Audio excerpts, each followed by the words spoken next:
So yeah, sorry I couldn't make it this week, man. I was ready to go out, and then I got caught up with my dad helping him with something. So yeah, that's kind of like my life at this point. I'm like, I'm gonna go do this, and then, sometimes I have to help him out with something.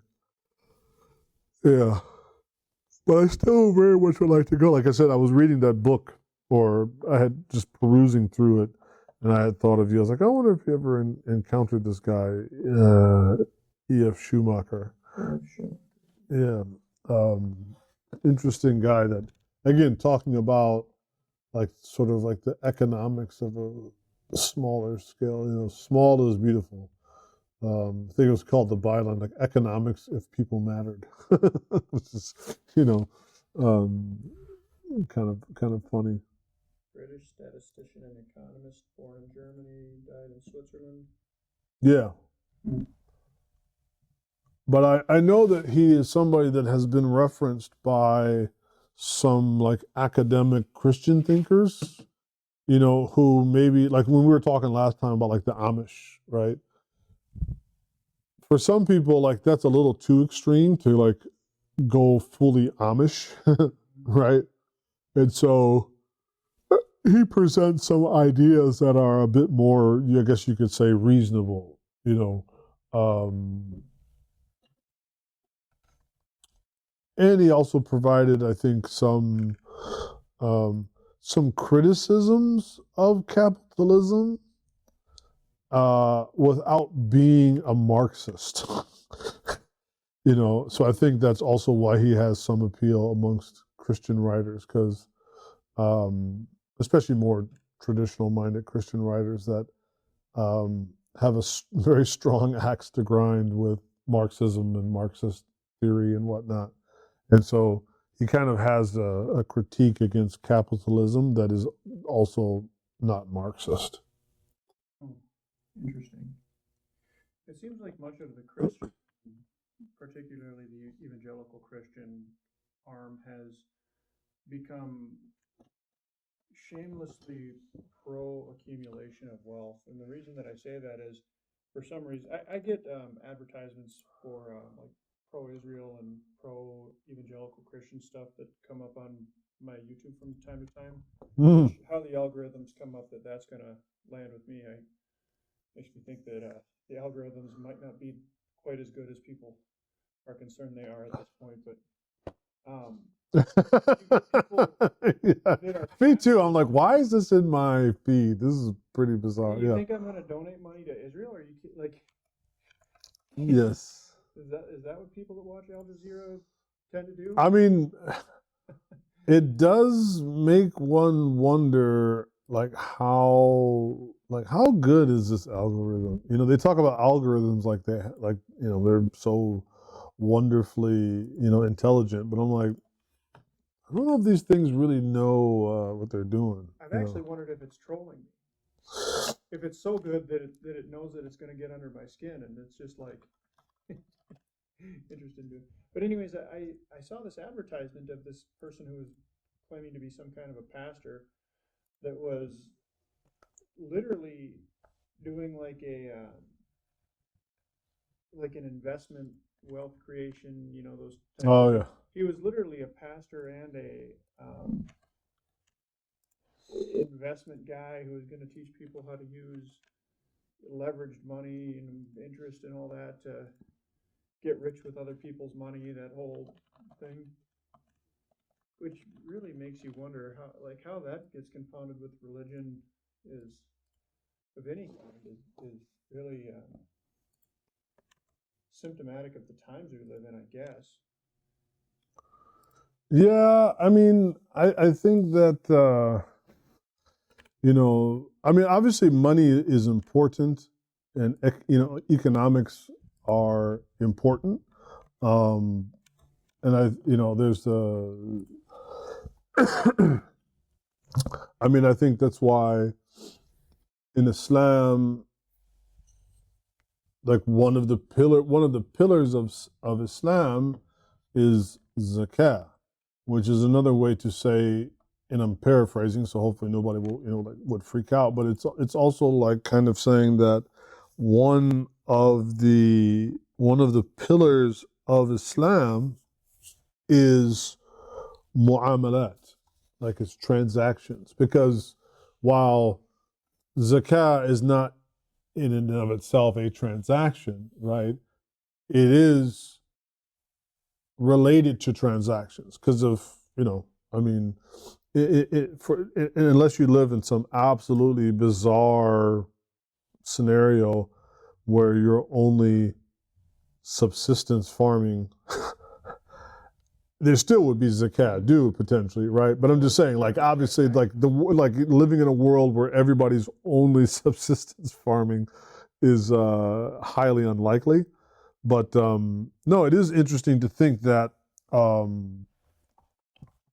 yeah, like one of the pillars of Islam is this idea of mu'amalat, of transactions and that kind of thing. And so you have to deal with money at some point, right? Money is and there's nothing inherently wrong with money too. I think, that idea like, oh, money is the root of all evil. No, evil is the root of all evil, right? And evil is also something that falls under the jurisdiction of Allah, because we have to believe in the qadr of Allah. What, as we said, khayrihi wa sharrihi, as we discussed last week, right? You have to believe in the good of it and the evil of it, and so on. But yeah, the moment that we have now of, well, I think it's very idolatrous. And I think I wrote something about this the other day. I don't know if it was on my Twitter account, but I just said that I feel like modern day Christianity, and of course, who am I? I'm not a Christian. So some people might say, hey, like, mind your own business. And they wouldn't be probably wrong for thinking for thinking that necessarily. But I'm trying to see, I wrote something about, if I can find my it was under my profile. So I read it here. Oh yeah, I said the Christian right do not serve God through power; they serve power as God itself. And I feel like that is related to the money thing, right? Like this whole pursuit of money as if, we're going to prosper now by being rich, or that God wants us to be rich. I mean, there's so many ways you could tackle this sort of pop religion psychology. And again, I think that all this stuff comes from like all this self theory, centering of the self type stuff. And so, I mean, Allah Ta'ala says, Antumul fuqara'u ilallah. O mankind, you were all faqir. You were all impoverished, and therefore in complete need of Allah. There's nothing sinful about being rich, and having money is potentially, wonderful. It comes with its own set of, challenges, but to the point where it becomes like a sort of sanam, like it becomes like an idol, that it becomes something which validates not only you, but validates your belief. That's crazy. Right? That is definitely a little bit wild, taking things, I think, a little bit too far afield.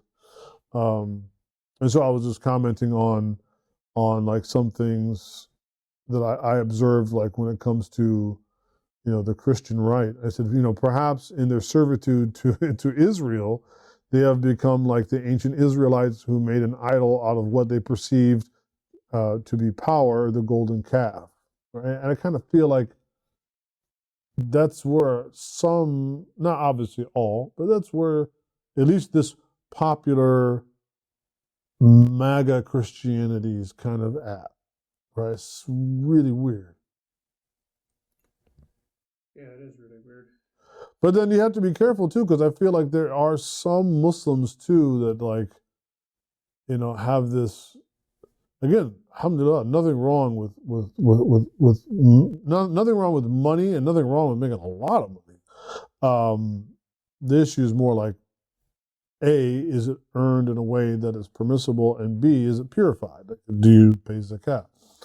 But to where it becomes like I said, for me, it's more like that it becomes this validating stamp of which, oh, if I'm rich, then this is a sign that God is happy with me. But if I'm broke, this is a sign that God is not happy with me. Right? That kind of clumsy, to me, that's what's really kind of dangerous, is that very clumsy way of looking at things. Right. It could just as likely be the opposite. Yeah, or as we know that, like, as Allah says in Surah Al-Fajr, فأما الإنسان إذا ما ابتلاه ربه فأكرمه ونعم فيقول ربي أكرمن. And mankind, when his Lord, honors him and gives him in abundance, oh, Rabbi akramani, oh, Allah has honored me, right? فأما إذا ما ابتلاه فقدر عليه رزقه. But then when we constrict his rizq a little bit, then he says, oh, Rabbi ahanani, oh, Allah has ruined me. Like, oh, they're both of these verses employ the verb, ibtala. It's meant to be, it's all a test, right? Wealth is a test, poverty is a test, it's all a test. And that's where it's actually, in some ways, you can almost make an argument that from a kind of 40,000 foot view in Islam, that wealth is a quantifier, not a qualifier, right? Meaning that it's a quantity, not a quality. Now, there's certain things you have to do. If you make a certain amount of money, you have your nisab, then of course you have an obligation to purify that.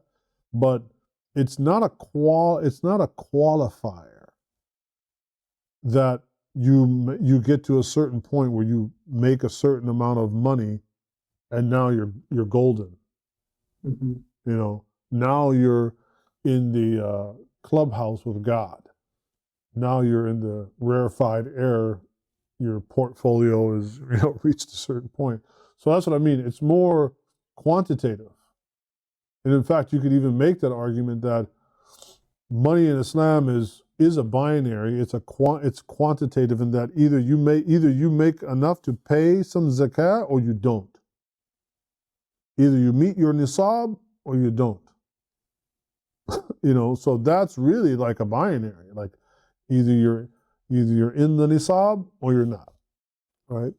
Now, personal ambitions and things aside, okay, fine. But raising that artificially to the level of, again, like that it has a connection with piety. Now, if you gave me the choice, would I rather be hooked up and pious or broken pious? Obviously, I would like to be hooked up. that goes without saying. But I should not think that because things have come my way, that this is instantly a commentary on the state of my soul. But yeah, I think that's my cursory kind of take, is that Schumacher has had an appeal.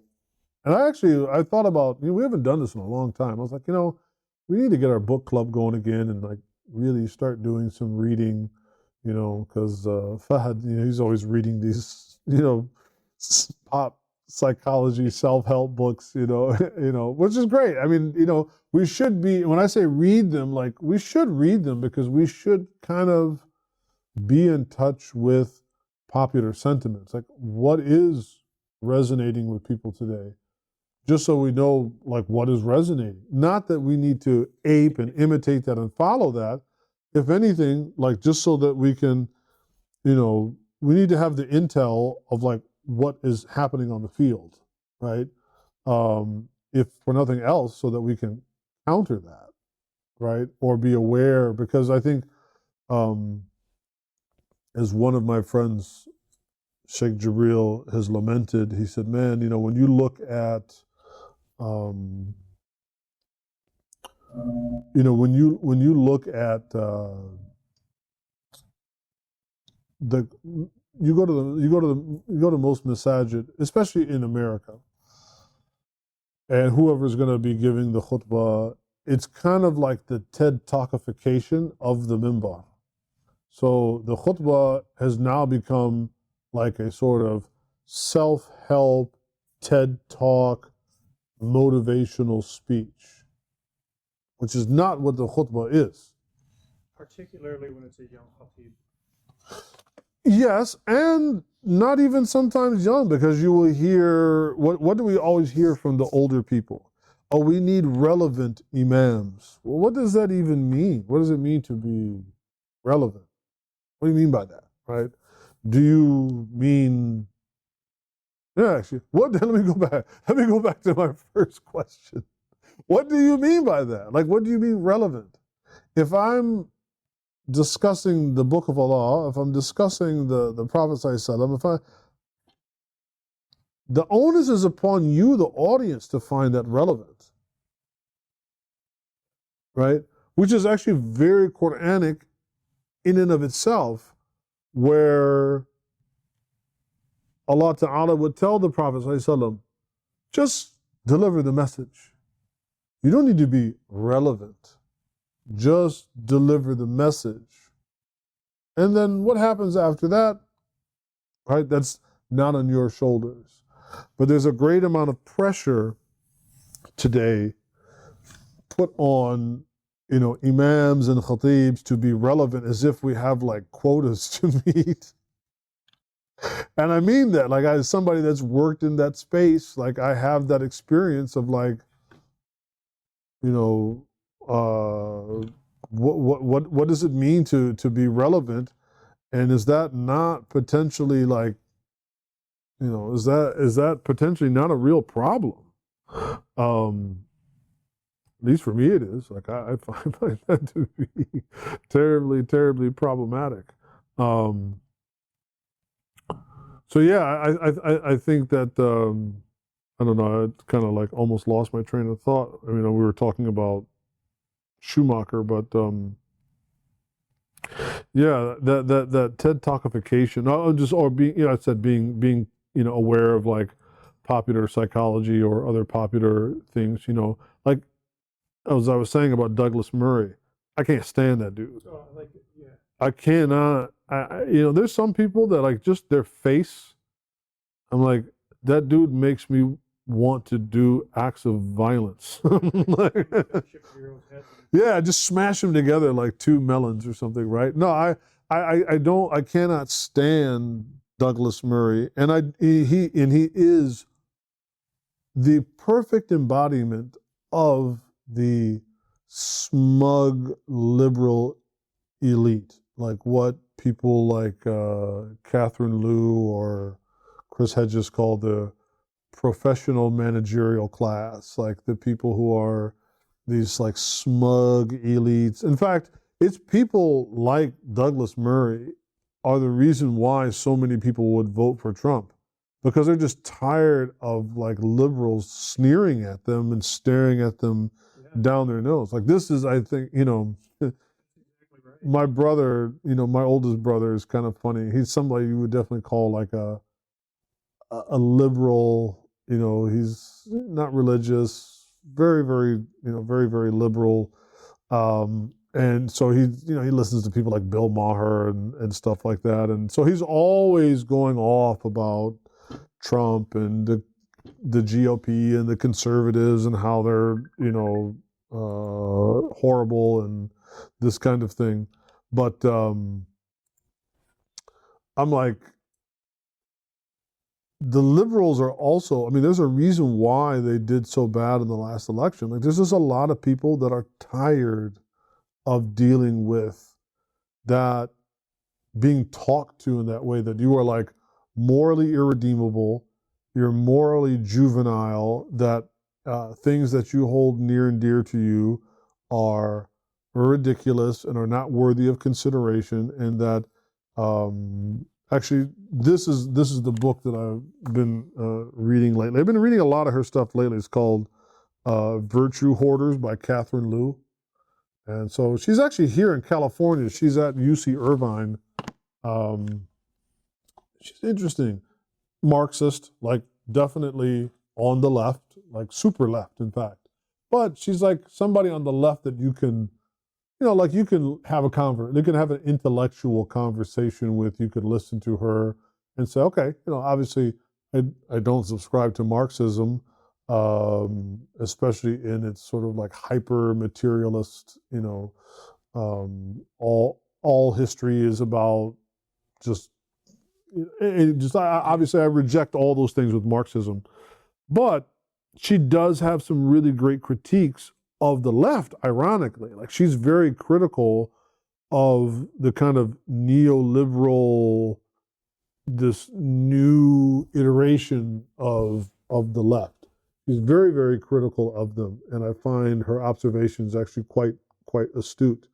And I like the title of the book that tells you itself, like if you don't agree with their particular set of morality, like you got to go. So I think we were talking earlier about Twitter and like the blue check mark. Like back in the day, you'd have to like work to build up your followers and to get a certain number of people following you. Then you could like apply and get approved for your blue check mark. But now you just go pay Elon Musk like $15 a month and you get your blue check mark, right? And that's it. I've never had Twitter, so I didn't even get the reference. So I mean, just that idea of having this like a verified account. So there's another way of like, you're like a real expert now, or you're somebody special because you've got your little blue check mark. And so, she was saying that a lot of even people that were lifelong Democrats got so tired of the Democratic Party being hijacked by this high priesthood of manufactured virtues, and no longer caring about like actual lived realities of like working class people, right?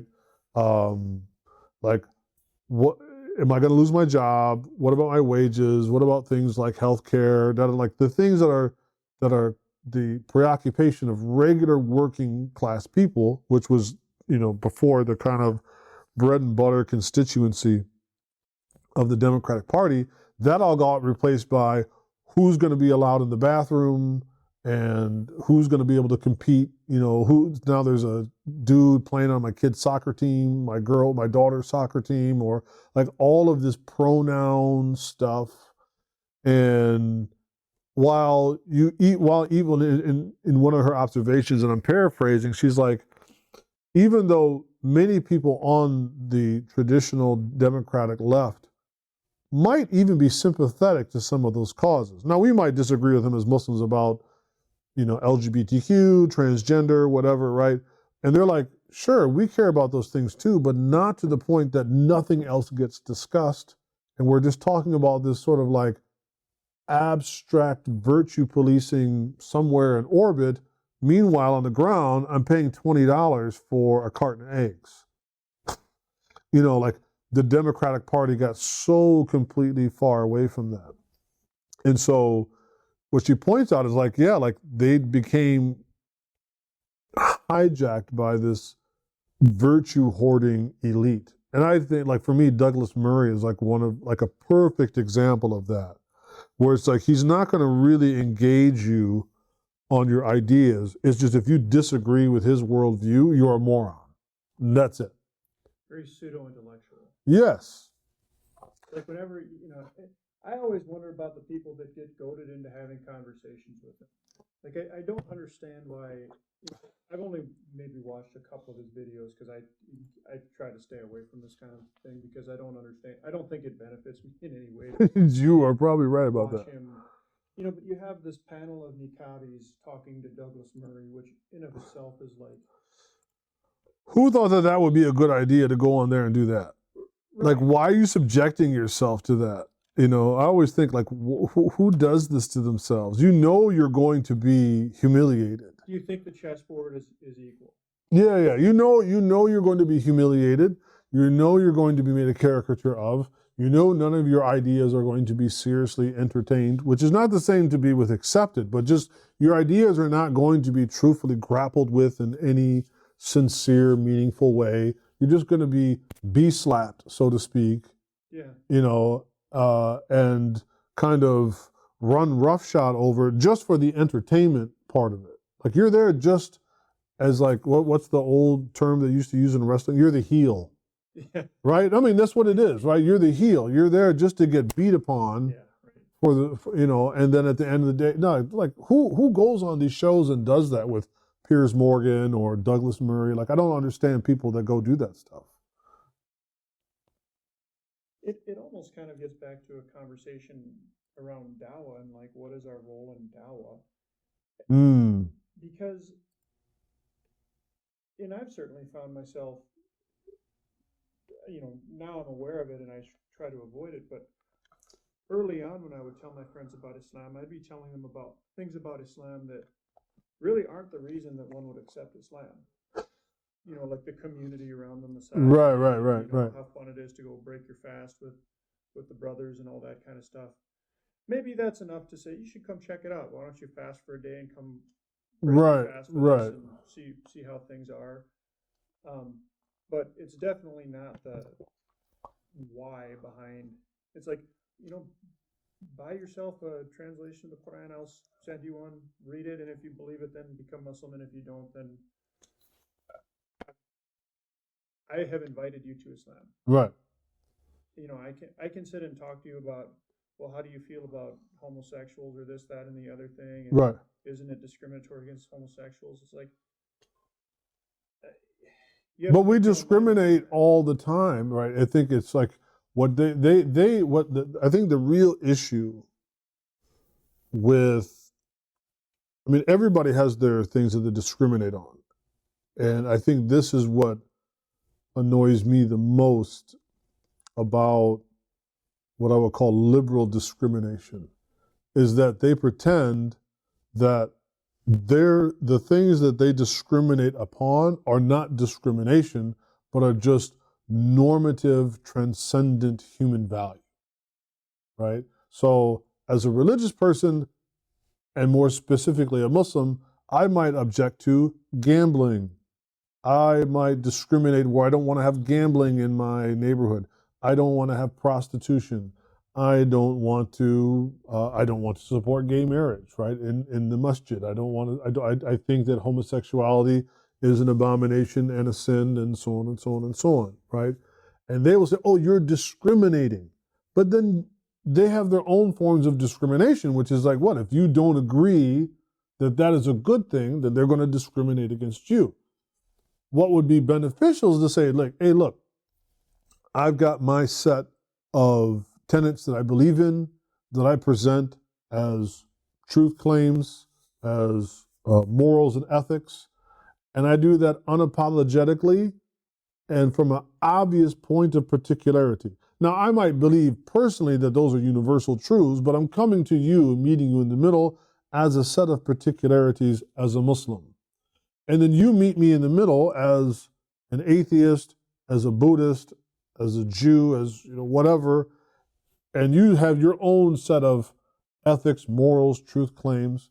The issue with the liberal is that no, we're not meeting in the middle because these are just plain obvious truths, except to the insane and the criminally minded or the barbaric or something, right?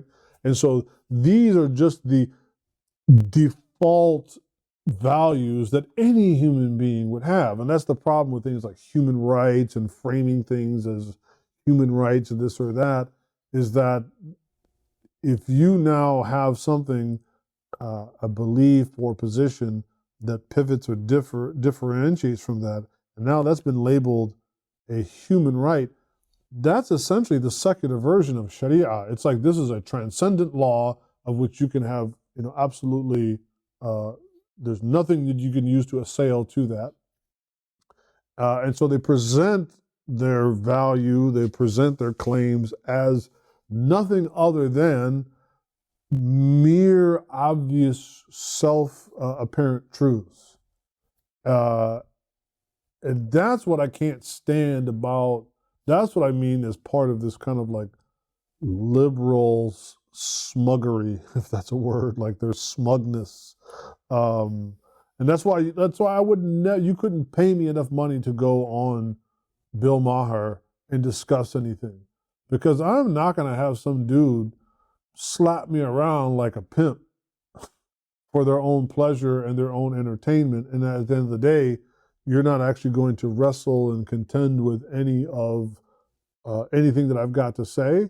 No, there's no way you'd ever catch me on there. I'm not going to do that kind of form of self-degradation. It's almost like sadomasochist. It's like only person that goes on there just really loves to get whooped.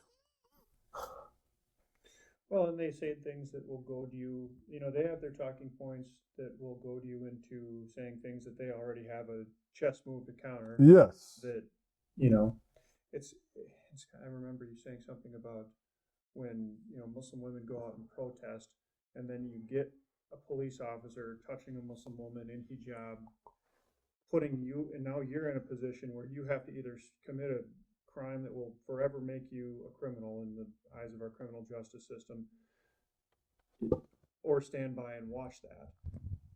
So it's like, and this is why I caught a lot. I caught some flack when they were at the height of the protests over on college campuses, and myself and a couple of other imams were like, "Hey, look, we obviously understand and agree with the sentiment of the outrage. Absolutely, 100%. But the tactic is really problematic. So like you said, you're going to have women go out there and be on the front line, Muslim women out there in the front line, potentially rubbing shoulders and maybe even more in this very combative way that, yeah, like some cop, or even if it isn't a cop, let's say some dude on the other side, because there's been, I don't know if you saw the other day in New York where what's his name, Ben-Gvir, the guy from Israel, he was in New York, and of course there were all these protests. And a lot of pro-Palestinian protesters came out against the guy. And in one of them, there was an altercation where there was a Jewish woman who actually heard all this commotion, came outside the house to check out, like, oh, what's all this noise? And this like mob of pro-Israel, I think they're like Hasidic Jews and other pro-Israel counter-protesters against the Palestinian protesters, basically accosted this woman and like started beating her. And she just simply put like a covering on her face because she didn't want to be identified. She's like, just what's going on in my neighborhood? Man, they basically mobbed this woman, right? So now you have a situation potentially where you have like a woman facing a mob. Now, what position does that put me in as a Muslim man?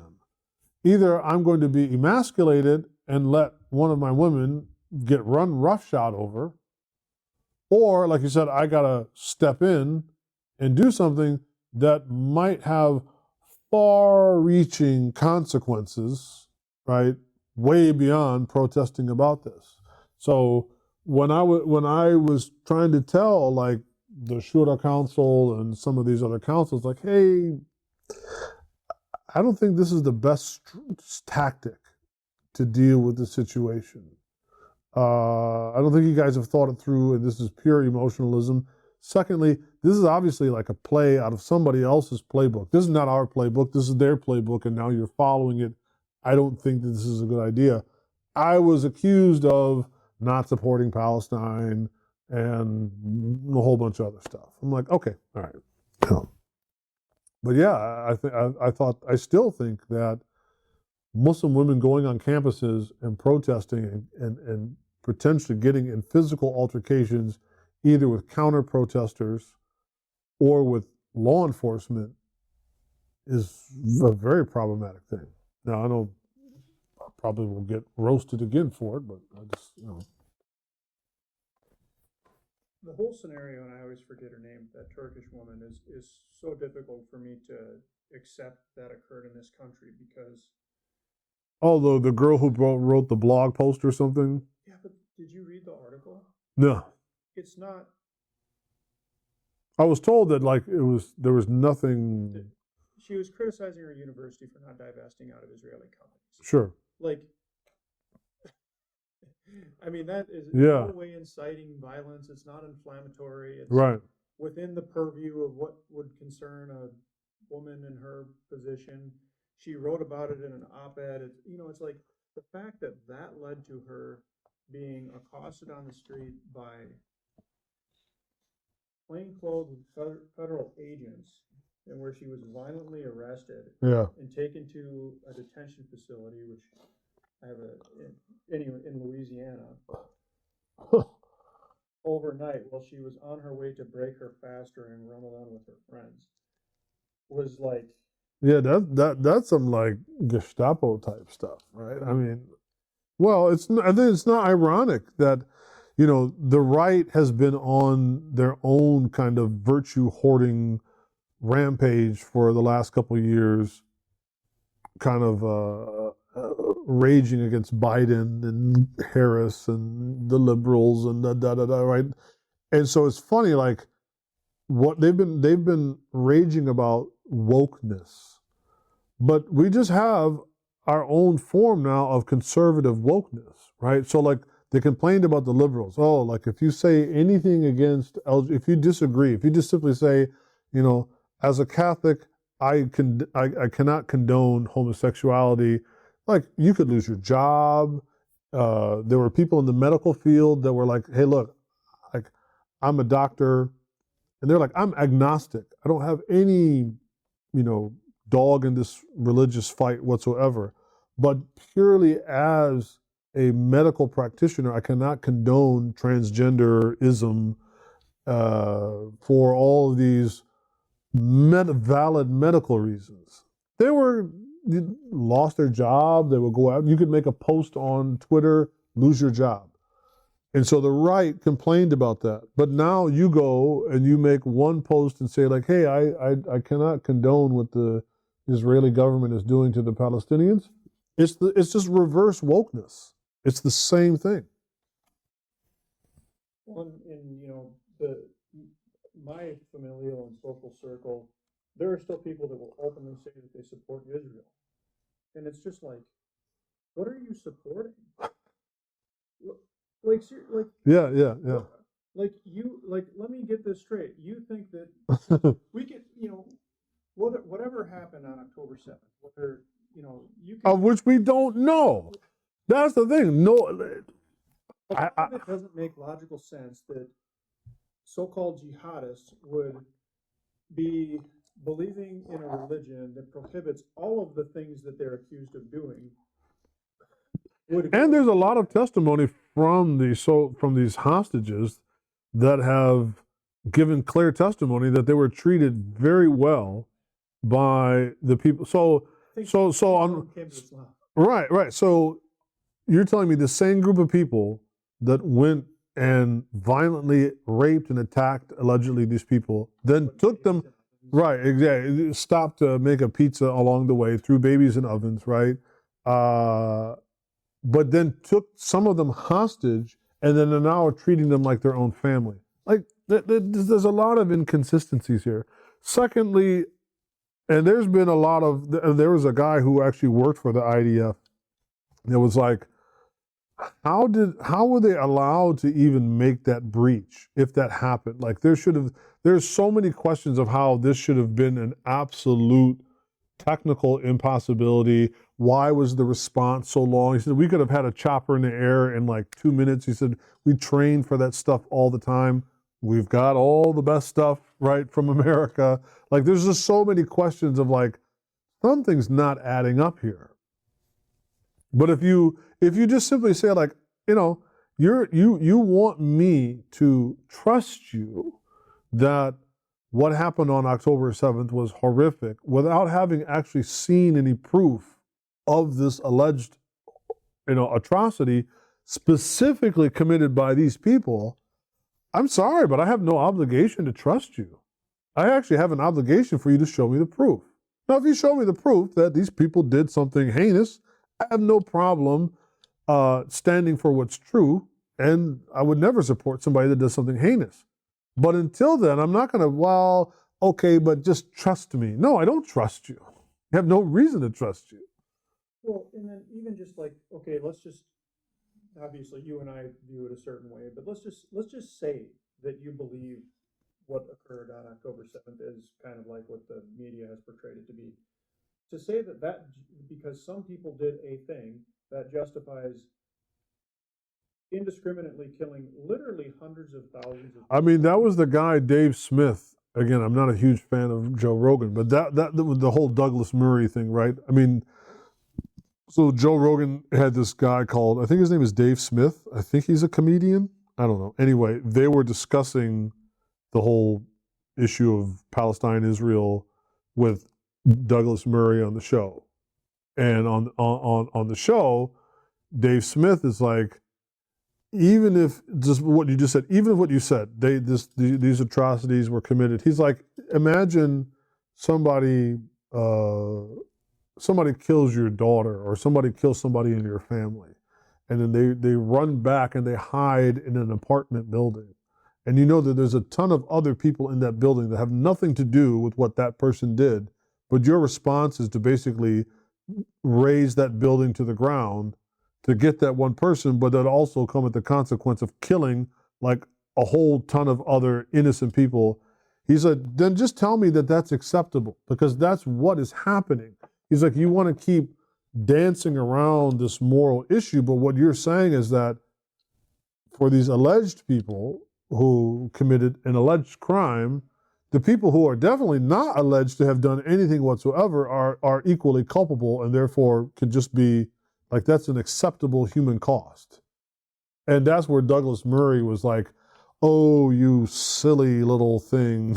Like that very, like, that same kind of, liberal, nonchalant dismissal. I mean, like I said, some people's face when I see it, I just want to like, Well, the logical conclusion that I've come to after watching all this has been it's actually Israel is no different than the United States in this regard, because the United States behaved no differently after 9/11, and which is not to open that can of worms. oh yeah, Behaved no differently under 9/11. So let's just say that it occurred exactly the way that sure, Fox News told us that it did. yeah, They still went and bombed, who knows how many countries at this point, and killed, the figures are estimated to be around 1 million innocent people in Iraq. yes. So That's that number. How people go to sleep at night, right? How liberals in particular go to sleep at night. How Christians go to sleep at night very comfortably with the idea that we eliminated 1 million souls. That we know that there was no weapons of mass. Like we know the whole thing was completely false and fabricated, and yet we're all completely okay with that. But if I want to do halal slaughter, liberals will they'll be standing outside protesting about, save the whales, or, you know what I mean? Like, it's amazing. Instead of eating, Right. yeah. Well, but then the thing is that what it made me really reflect on is like the real character of what is in our national spirit, which is, you go back to day one of this country, it's founded on a genocide. It was built by chattel slavery in large part, and it hasn't ever stopped. 2 atomic bombs were used on population centers Right. by this country. And it's like, okay, so Pearl Harbor was not the same thing as that. Pearl Harbor was a military, albeit surprise on that. Sure, but at least it was a military target. Like Nagasaki and Hiroshima were unquestionably, there was no military advantage to those places whatsoever. They were purely civilian populations. And it was more about showing the Soviets that they could do it than Right. it was about winning the war. The war was It was already over, right. and then it's like, okay, to the napalm in Vietnam, to And Noriega in Panama. How many yeah, thousands of I people were know. killed in Panama Yeah, to get one of the Chinese Grenada. guys? Yeah. No, I mean, and I think this is where this is the part that bothers me about also the kind of toothless engagement of Muslim interfaith is that I don't like interfaith because I find it disingenuous, even the name. Like the only people I do interfaith with are other Muslims. I don't do interfaith with anybody outside of my faith. Like that's just a crazy idea. But I feel like on the on the left leaning constituents of interfaith, which are mainly going to be Christian and a few like super duper reformed, Jews, it has more to do with like, great, we've got some particularly white Christians that like us, and sort of respect us. And then on this new infatuation with the right, which is absolutely bonkers, is this idea that, well, if we can just uh, hate enough gays and trans people, then we'll be able to kind of, buy our way into the good graces of the religious right in America and take our seat by there. They're like, are you kidding me? There's no room for you people in there for us in their pantheon whatsoever. Um, and I also find it like cowardly because particularly those that have this newfound infatuation with the so-called cultural right now in America, is that there is no discussion of critique. Now they'll be happy to critique liberals until the day of judgment. They support homosexuality, they blah blah blah blah blah, trans and this and this. Great. Why don't you have any criticism of the religious right? Why don't you have any criticism about their policies that have led, like you said, that have led to the slaughter of countless innocents and whatnot? Many from Muslims. Yes. Millions of Yeah. Yeah. So I find that incredibly disingenuous on the part of Muslims doing that, and that I feel like we have to find our happy place of somewhat discontent. I think that to be Muslim in America, one, we have to get over the apologetics of being here, even as converts, because it's almost like this idea that like I have to worship Allah by hating my Americanness, right? The only way that I can have true authenticity, in my Islam is being anti-West or anti-American. That's obviously bonkers. But at the same time, I can't go to the other extreme where I'm just complacent here.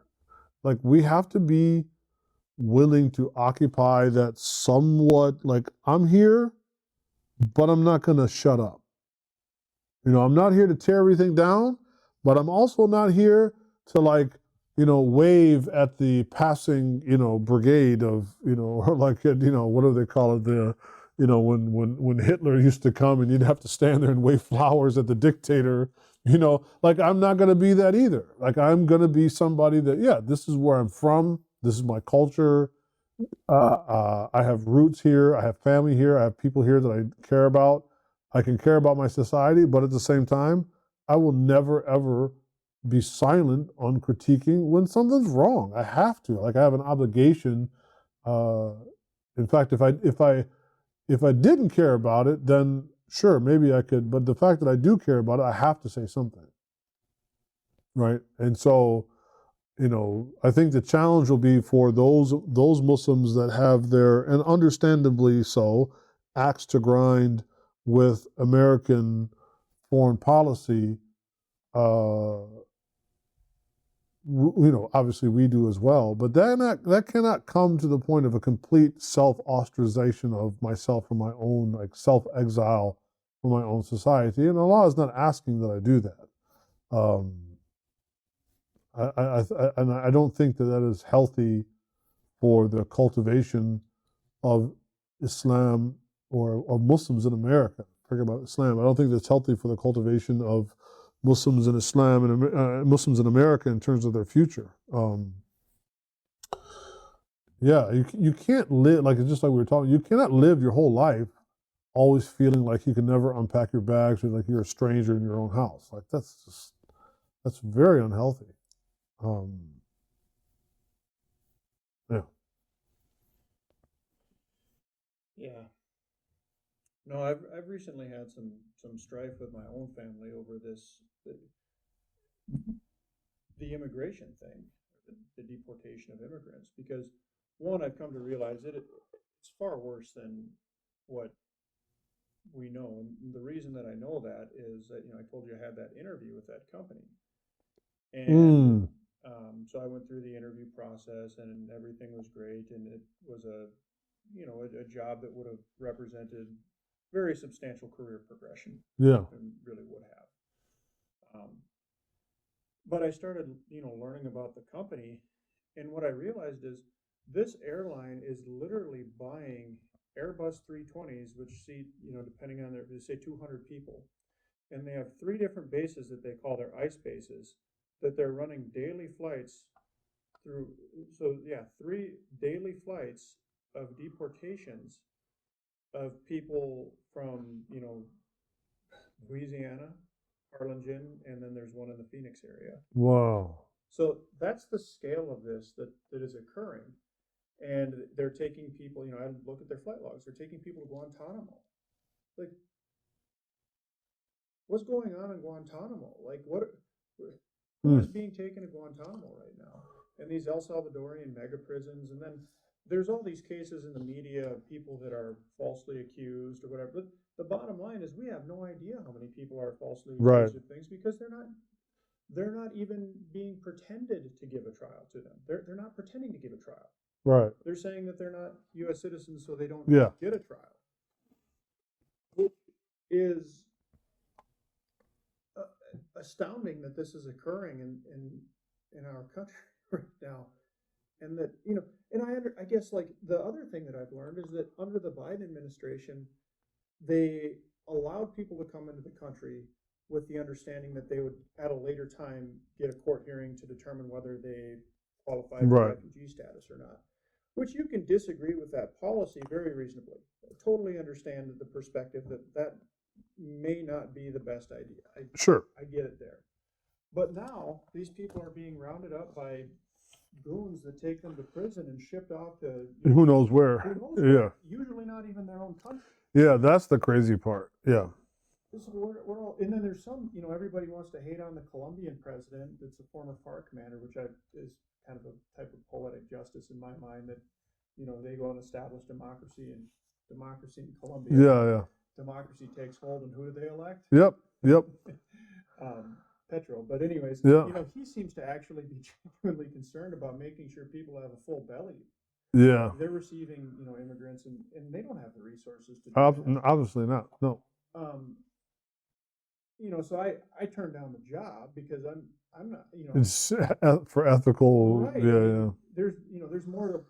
I got other scales to worry about in my weight and balance than just the weight and balance of my airplane. That's not on the right side of the weight and balance that I'm worried about. So, but I can't even. It's hard for me to imagine, and it's a 5-year contract. So they're buying Airbus 320s with the understanding that they're going to have them full of people for the next 5 years. That's insane. That's a lot of people, man. That's a lot of people.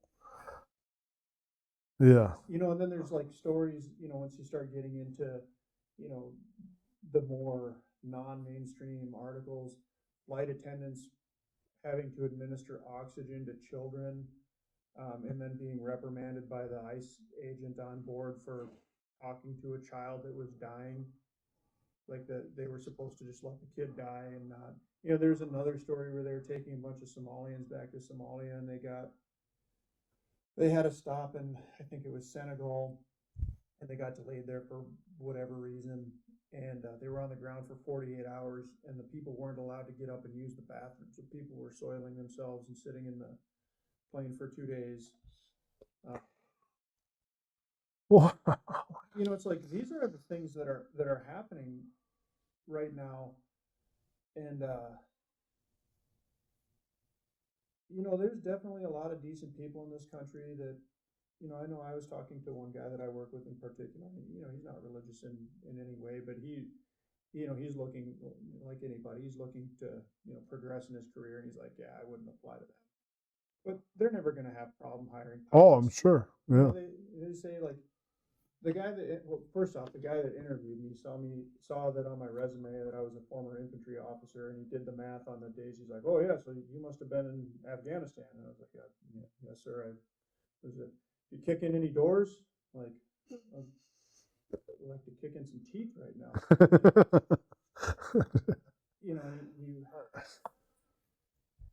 But I can tell, like that's the type of person that's running the, Yeah. there's this deep-seated love for violence. Yeah. In the Yeah. American psyche, especially on the right, like you say, that just sees no problem with inflicting extreme amounts of suffering and violence on. And it's pleasurable. It's been valorized. It's yeah.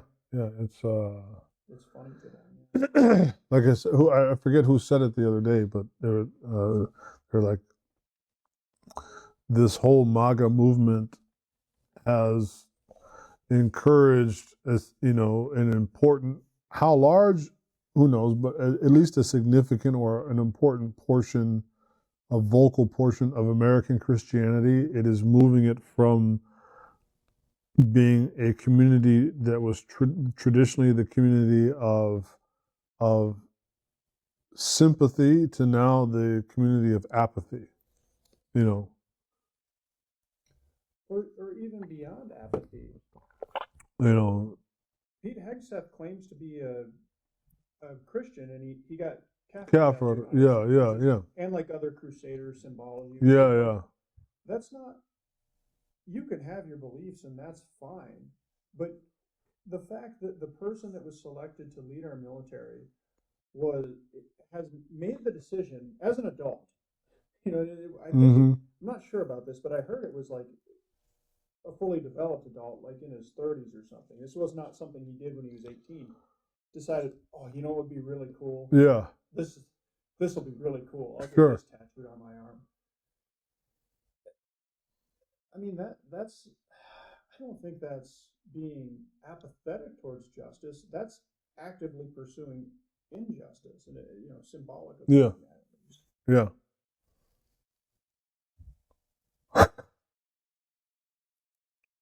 Yeah, that was that. And then what I say that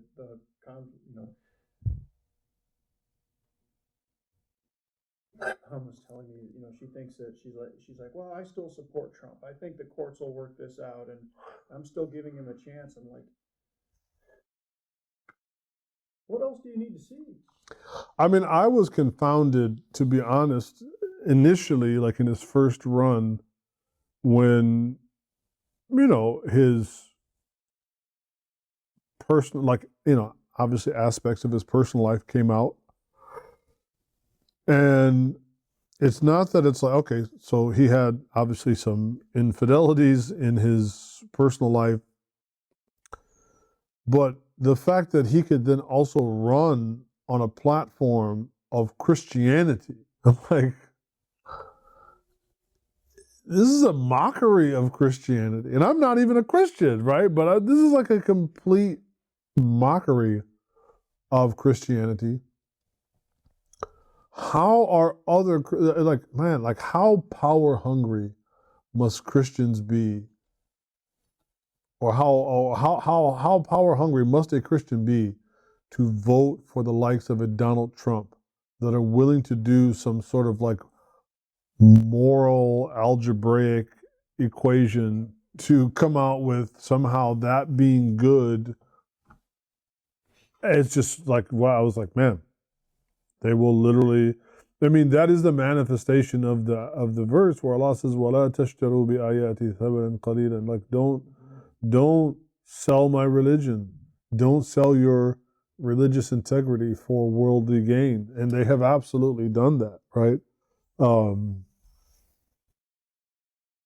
and because I think he was being interviewed in Trump 1.0. He was being interviewed about his Christianity and his religious beliefs, and they're like, well, uh, I forget how it came up, but something about like, what's your favorite, chapter in the Bible, and he was like Corinthians 1, instead of like First Corinthians, he was like, oh, Corinthians 1. I'm like, don't you mean First Corinthians? like he's obviously so completely unfamiliar with the Bible. But then they asked him like about some more traditional Christian values like repenting, and he's like, I don't really feel like I have anything I have to repent for, and it's like completely. I mean, there's a reason why the guy was on like World Wrestling. Like, remember, like back in the day, Trump actually did like this guy is like a combination of like Jimmy Swaggart and Macho Man Randy Savage. Is like this guy that used to do wrestling and is a con man, and now this guy is like has convinced you that he is a great Christian. This is the part that I just Christian nationalism is just bizarre, absolutely bizarre. Yeah, I mean it certainly has anything goes, Yeah.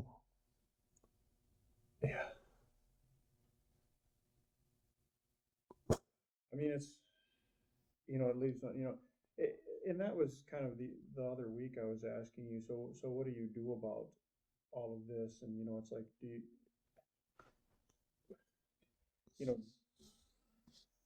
one of the things you said is you don't go down with the ship, or you don't have to go down with the ship. Very difficult thing to balance, huh? It is. I mean, it's definitely not. It's not easy, but many things in life are not easy. What are the alternatives, right? I mean, I don't know. And it's not easy just to go jump ship and go somewhere else. That part is definitely not easy. Well, and that was even like the friend of mine that's involved with the Muslims down in Costa Rica. And, they're working on orphan. The problem with that is that's actually a pretty nice solution for somebody that's retiring. Yeah, but if you're not retiring, Yeah, you can't really right? work it, Yeah. so the conversation we were having about Latin American, or the growth of Islam in Latin America is something interesting. And I was, just looking at Masajid in Guadalajara because that's the only place you can fly direct to out of Guadalajara or out of Ontario internationally. Oh, interesting. And I was like, yeah, it'd be good for my wife to go check out something down there. And I looked online and found the website, and they've got, all these, Arabic classes and stuff that are taught, in Spanish. Yeah. They're all in Spanish and such. I was like, oh, that's pretty interesting. And then one thing that I was thinking about too is, I've never been and I don't really know that much about it, but what Puerto Rico would be like. On one thing that I think is interesting about that, and I'd be interested to hear your thoughts from the standpoint of fiqh on whether I'm thinking about this the right way. But I have a problem with my tax money being used for the things that it's used for, like to pay for Airbus 320s to export people to Guantanamo Bay or drop bombs on Yemen and Palestine. You don't pay federal income tax if you live and work in Puerto Rico. You as an American citizen can go work in Puerto Rico just like you can in a state, just like you could in Texas or Montana. So I don't know what the state of the Muslims is there. I do know that there are quite a few masajid, and it seems like it's pretty pervasive. And I did a little reading online, and it sounds like it's pretty well rooted. Been there for several decades. They have nice masajid. So, I mean, I have several friends of mine that are Puerto Rican Muslims that have contact with the community there and actually go there from time to time. There was a brother actually a couple of years ago that we buried. Allah have mercy on him, Brother Ibrahim, who was Puerto Rican, and his mother originally was from Puerto Rico, and they embraced Islam. And so Brother Ibrahim was living there up until he passed a couple of years ago. And he was kind of frank about like the reality of living as a Muslim in Puerto Rico. He said, it's a very small community. There is a kind of anti-Muslim sentiment because obviously most Puerto Ricans are Catholic. So there's that. But then also he said, there is this growing segment within the Latino community, including the Puerto Rican community, of like kind of moving more towards the right as part of their kind of white aspirationalism, right? It's kind of like the way to get your passport stamped into whiteness is to become part of the religious right.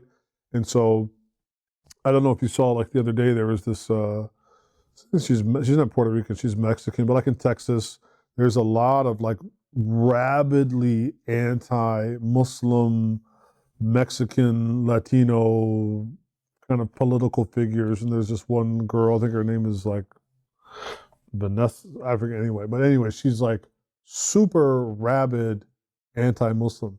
Ironically, several years ago when she started off her kind of political campaign, trying to get into office, initially she was like very anti-APAC and anti-Israel. She was like, yeah, America is spending all this money, sending it to Israel, and APAC has this huge, massive influence over our politics and so on and so on.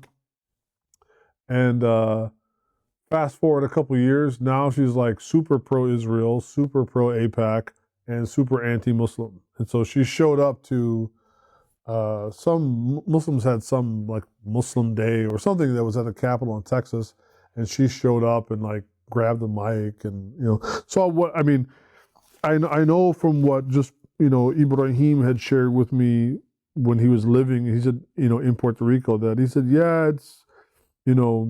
it's a little bit tough going. He said it's a culture that is very, he said on one hand, like most Latino, I guess if you want to call it as a general, like most Latin cultures or countries, they are family oriented, so they might share that kind of in common with like Islam. But he said, drinking, womanizing, gambling, they are very, very like dunyawi in that regard, and that there has been a growing kind of anti-Muslim sentiment as there's been these influences from, the religious right. So he did not speak highly or very favorably about, Puerto Rico. He said, plus, like when they had that huge hurricane that came through that just decimated the island, he said, life there is not really, life is not. As a matter of fact, he came to America to get medical treatment because he said, just quality of life was not the best. So that might be something to consider about living in a place like Puerto Rico. I don't know. What about avoiding paying federal taxes? Now that I have no idea. Yeah, you would have to. I mean, I could ask my friend Danny. Well, I'm saying from the like fixed standpoint of how big of a concern is it that we do pay taxes? Oh, I mean, certainly. I mean, it should be. I mean, it is definitely a concern. And one could even make the case that, hey, this is, this could be argued as a reason for hijrah, that essentially our money is being utilized for all type of dhulm, around the world. I don't know how effectively I could say to like what is the level of immediacy that we have to act upon, that I don't know if I'd even be necessarily qualified to speak to that authoritatively, but it definitely is something that we should not be comfortable with, or like just, very casually complacent with, yeah, that should be very, very alarming. Yeah, that's really the only strong argument that I see for Puerto Rico. It achieves that end, and you can work there. Those are Sure. that's really the root of the idea. But then I think the other thing to consider too is like, would Puerto Rico, again, going there as an individual, fine. What would it be like to live in Puerto Rico as a Muslim and potentially raise a Muslim family? Like, how would that work? I think that's where, he was very open with me about, like, he's like, man, it's really tough. There's a small community, but, what is that? What is the social reality going to be like for your kids? It would be even, perhaps in some ways, even more challenging than America, um, in terms of growing up and having some type of Muslim social life and that kind of thing. Yeah, yeah. Yeah, and then there's of course the element that my wife doesn't know Spanish. She could learn, and Yeah, she's not all that social anyways. But yeah. Something to think about. yeah, it's definitely not a silver bullet.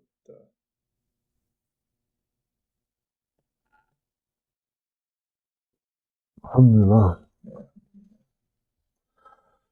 We just have to ask Allah Ta'ala to, open up a way for us, whether that's a way remaining here or a way for somewhere else. I think, either way is just not feeling complacent. Either if you're going to stay here, not just to be like, but, stay here, but then what are you going to do?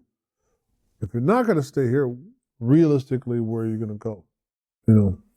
Um, yeah, I don't know. Which I don't know that there's,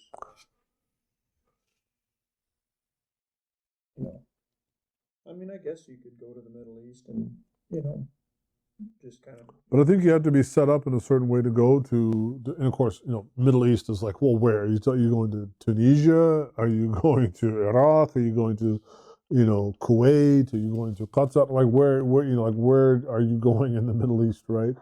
Um, I don't know. For me personally, I think, and obviously, I'm not speaking from any really concrete experience, at least personal, but just more anecdotal and things that people have shared with me. I would say places like Malaysia or Indonesia would be worth exploring for a couple of reasons. Um, you can go at least to a place like Malaysia, and you can get by with English. Like if you're American and you don't speak Arabic, to move to an Arab country, like I said, your wife doesn't speak Arabic, my wife doesn't speak Arabic, that would be a challenge. Um, Malaysia is like, I think a fairly well developed country. It's a Muslim majority country. They also have a, non-Muslim minority there, but, Muslim majority country. The rule of law is Sharia-esque. I mean, it's like influenced by Sharia. It's not Sharia 100%, but it's, and Islam is generally respected both by the government and by the population. So, seems to have a decent economy. Um, I would certainly look at Malaysia as a like if I were to, because my wife is kind of similar to your wife in that she doesn't really only language she speaks is English, right? So if I were to move somewhere that I think would give my family the best chance, like because I have a daughter too, I have to think of my daughter, right? So if what would it be like for my daughter to move somewhere and can't speak or communicate, right? I don't think that would be good. I would probably consider Malaysia. Also, I know that like in the field, I mean, from what I've seen, like economists are projecting like, I think like both Malaysia and Indonesia are going to be some of like the biggest emerging economies in the world, like over the next like 10, 20 years, right? So I would look at those places as a possibility to economic viability, logistics and daily living, good healthcare system. Um, those would be some things at least I would investigate. You know. Funny you say that. Yeah, there's a company in Indonesia that operates that I would be very qualified to go work for now. Huh. The problem is the reason I haven't applied is they only sponsor the individual. They don't sponsor the family. The family, I see. So I wonder if Would your wife would you both, you and your wife, be able to fly for them? I think it's a type of flying. It's bush flying. It's like landing, taking planes and landing them, on like grass strips out in the mountains, bringing in. I love that kind of stuff. I would have I would have a wonderful time making my living, taking supplies into the Papua New Guinean bush and, bringing out sick people to go to the doctor or whatever. Like, I would love that, but I don't think my wife. One, I don't, the other problem with that too is I don't think a good job for a, woman pilot, Muslim or not, because what are you going to have? What's going to happen if your plane has a maintenance issue on a mountaintop in Papua New Guinea? Yeah, well, yeah, no, that's yeah. If it's doing that kind of flying, but yeah, okay, yeah. I don't think she would. I can't. Maybe there would be some other pilot opportunities for her somewhere else in, or maybe just in that region, I think it's relatively not that important to her to work. I think that if I was in a position where I could comfortably support us without her. Which is probably more of a chance in some of these places. Like you don't have to have both people, going bonkers, earning maximum earning to, to survive. So, that's just me. Like I said, I have a very good old friend of mine from Detroit that now is different. He was very well positioned to live in Malaysia. So one, he married a Malaysian woman, so that helped quite a bit. But then like he got his master's in ESL, and so he had a very desirable job. Of course, he went like 20, 25 years ago.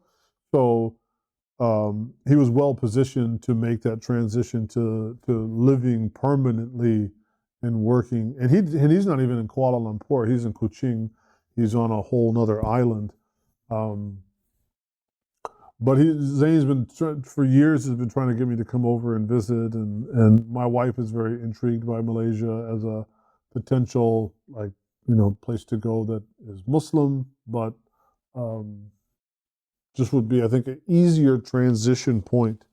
The fact that you can get by speaking English. Yeah.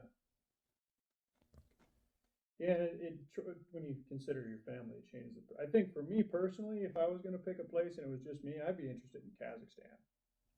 Oh yeah, I mean, sure, man. Why not? Let's just go back to Genghis Khan. Let's go back. Let's go all the way back, man. Stay in a yurt, ride some yaks. Yeah. That's it, man.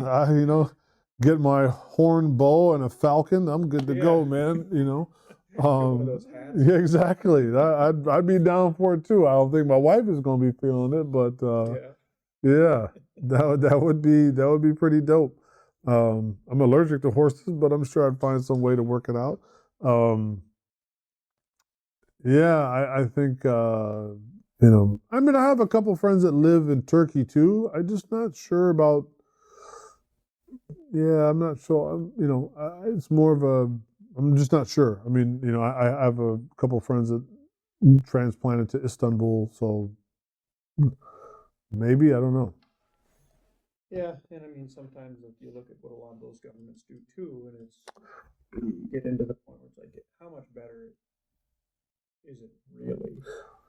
Right, and then you go somewhere where, let's say, you have like a Muslim government that's doing something potentially bad to other Muslims. So it's one thing to like live here, and here's the kafir that's taking your money, and they're doing something which is bad. But now you're supporting a Muslim to do dhulm to another Muslim. It's like, so like, but then it's like, at the end of the day, there's probably somebody going to be doing something to somebody, and taxation is just, it's kind of ubiquitous at this point. So pick your poison, maybe. I don't know. You can almost make an argument that like imagine living in Saudi Arabia and knowing like Saudi Arabia is Yeah, like knowing their complacency of what they're doing in Yemen, like that is absolutely,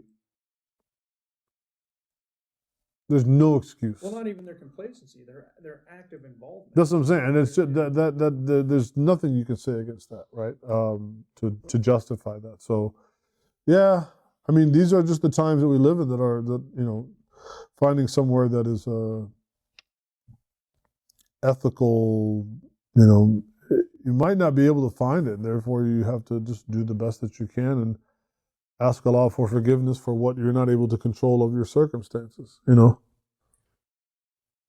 and the other thing is like just what I'm currently doing is it wouldn't really work long term to support a family on, at least in this area.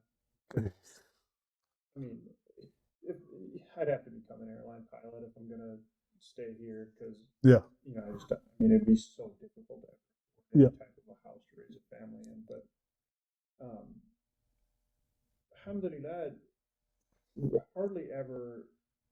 It really doesn't interrupt my prayers much at all. I mean, I can't.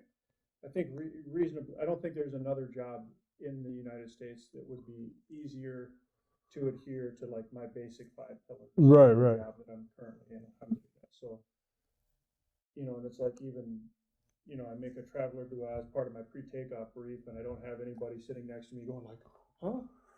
Yeah, yeah, I don't. What are you doing? yeah, What did you just say? Allah Akbar? yeah. What was Yeah, that? It's like I'm by myself. I can do my thing, and I like that. So it's really not that. The other thing is what I've kind of thought about a lot is doing getting back into medevac. Because in a smaller community, it pays decent money. It's not airline money, but it's a comfortable living if you're yeah, conservative on it. And a lot of times they're in smaller towns, which has its challenges. It has to be a certain, it has to at least have a masjid. Otherwise, your kids are going to have nobody to socialize yeah, with. And my wife too. But there's another element of that too, where it's like you're doing a job that is very clearly serving people in need. It's like when yeah, somebody is, you're driving, you're driving somebody to get the care. yeah, yeah, yeah. So that's definitely something that I have considered doing as well.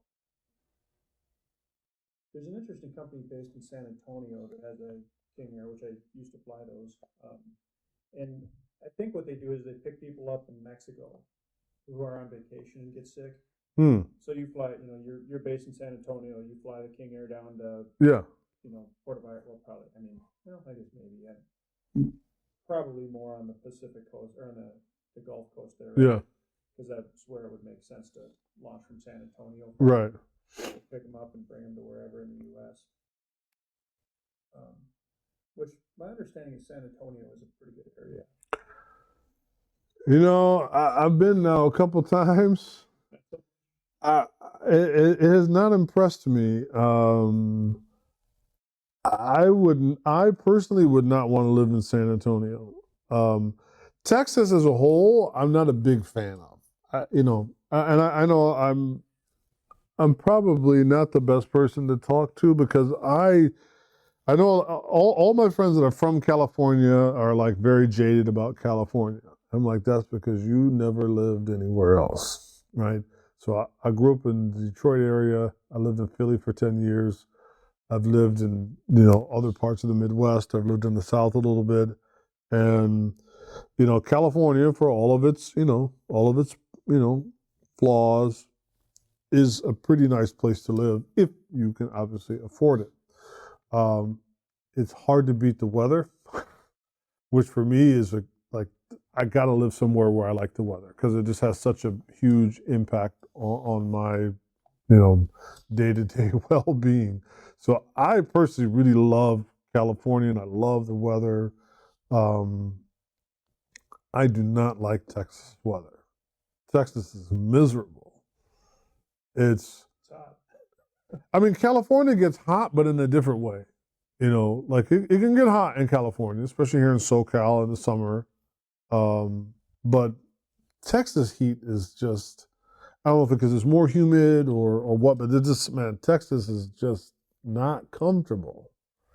Um, it's also just sort of like geographically uninteresting. It's typically pretty flat. Just, like, I don't know. I don't like Dallas that much. I know that, they got this big masjid in the community in Irving and Dallas. I went. I was not like, to me, there was nothing that was really intriguing about living in Texas. The closest that came to it was Austin. I actually liked Austin, the little bit that I saw of it. I actually kind of liked it. But now with my brother, my middle brother lived in Austin, and he was like, "Yeah, man, it gets hot as hell in the summertime. Yeah. It gets really, really hot." But Austin's kind of cool. It's got like, you know, I mean, it's the capital, so there's that, and then there's the big tech infusion, which of course has driven up cost of living. But Austin also has this kind of like arts and culture scene, so it's a little bit different than like that. Like I hate to say it because my wife is from Dallas. Like Dallas ain't got no culture. Yeah, it's like a Midwestern city almost in that regard. Yeah, just very blasé, very like whatever. Houston has a little culture, but the weather is miserable, like absolute miserable weather. So I couldn't live in Houston. Uh, Very, very, very hot and sticky. Um,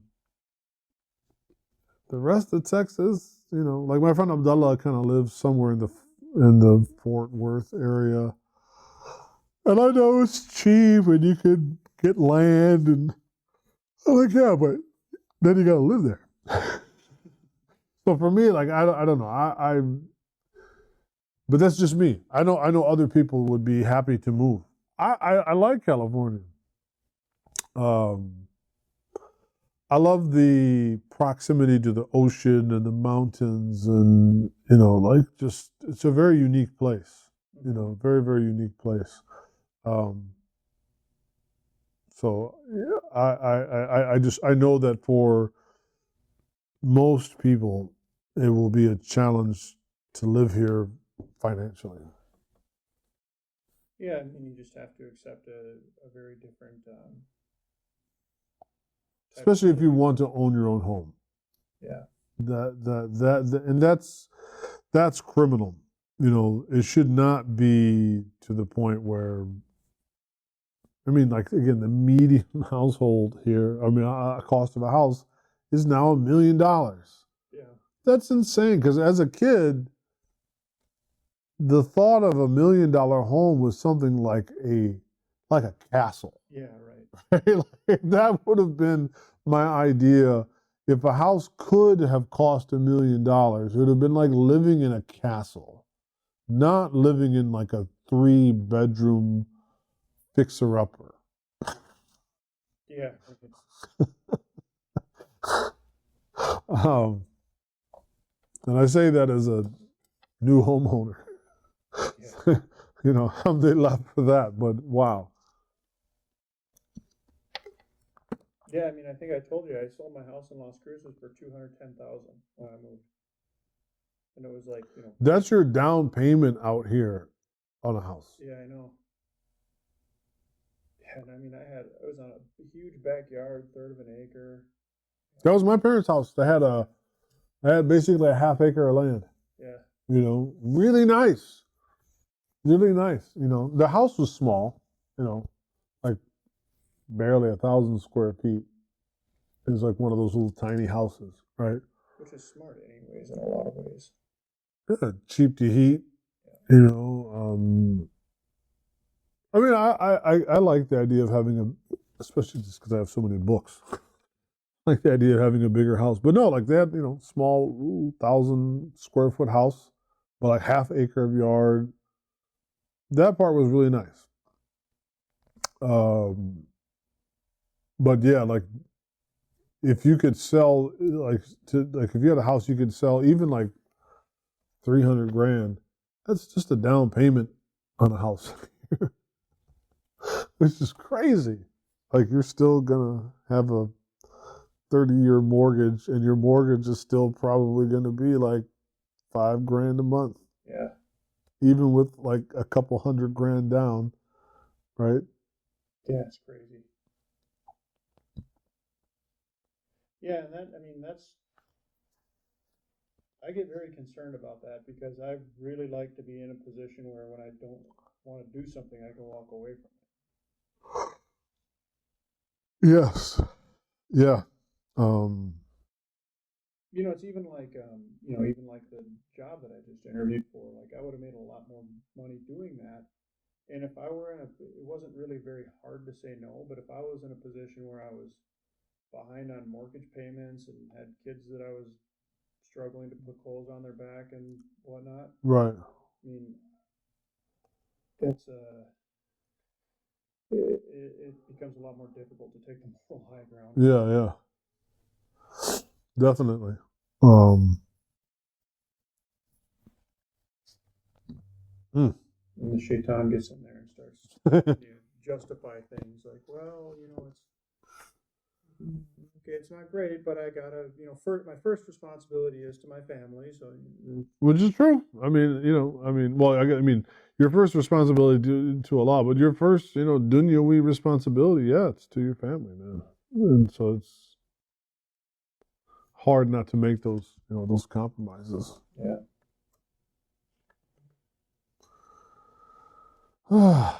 Well, I guess. You got any plans for the day? Yeah, I'm trying to figure out, like, talking about, it's funny. Before my parents moved here, I was telling them, like, yeah, you guys are going to sell your house in Michigan and get out of that dreary, gray, cold Michigan winter. And then I sell their house and move them to California. And now it's like, it's like gray weather. This has been the longest stretch of gray weather I've actually personally experienced here. So I don't know. I thought about trying to get my dad out of the house and maybe like take him to have breakfast or something somewhere, but he gets really cold easily because he's so thin now. He has like no body fat, So taking him out of the house, he gets cold very easily. So normally, like that would be a problem here because it gets warm. But it's like, man, where's the sunshine? Where's the heat? So we'll have to wait and see.